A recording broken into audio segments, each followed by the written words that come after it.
Okay, guys, here's a letter from Bucky. And Bucky writes, so many legends over the years.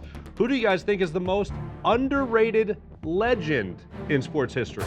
Underrated legend. Isn't that kind of an oxymoron? Yeah, okay, a little bit, but I think I understand where they're trying to take us. Yes, Bucky, you're leading us down the right path. However, sometimes there are legendary players that after several decades, they just kind of start to fade out of the public's memory. I do have one name, Murph, that I think gets rather overlooked sometimes. Okay. When you think about all-time NFL great quarterbacks, what names are usually mentioned? All right, let's see. Joe Montana, Dan Marino, Tom Brady, Peyton Manning. You want to go way back, you can say Johnny Unitas, right? Exactly. You are proving my point. How about this name? Terry Bradshaw.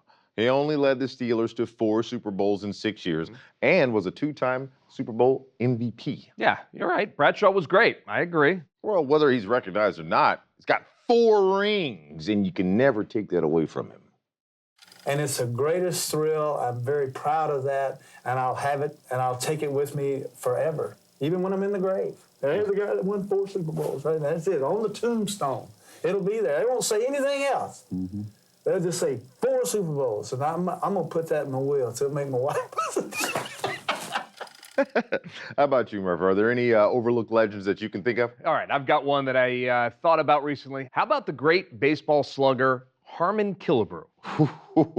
You never hear about him much. Right. Harmon hit over 40 home runs a season 8 times, and when he retired, he was second only to Babe Ruth for home runs hit in the American League with 573.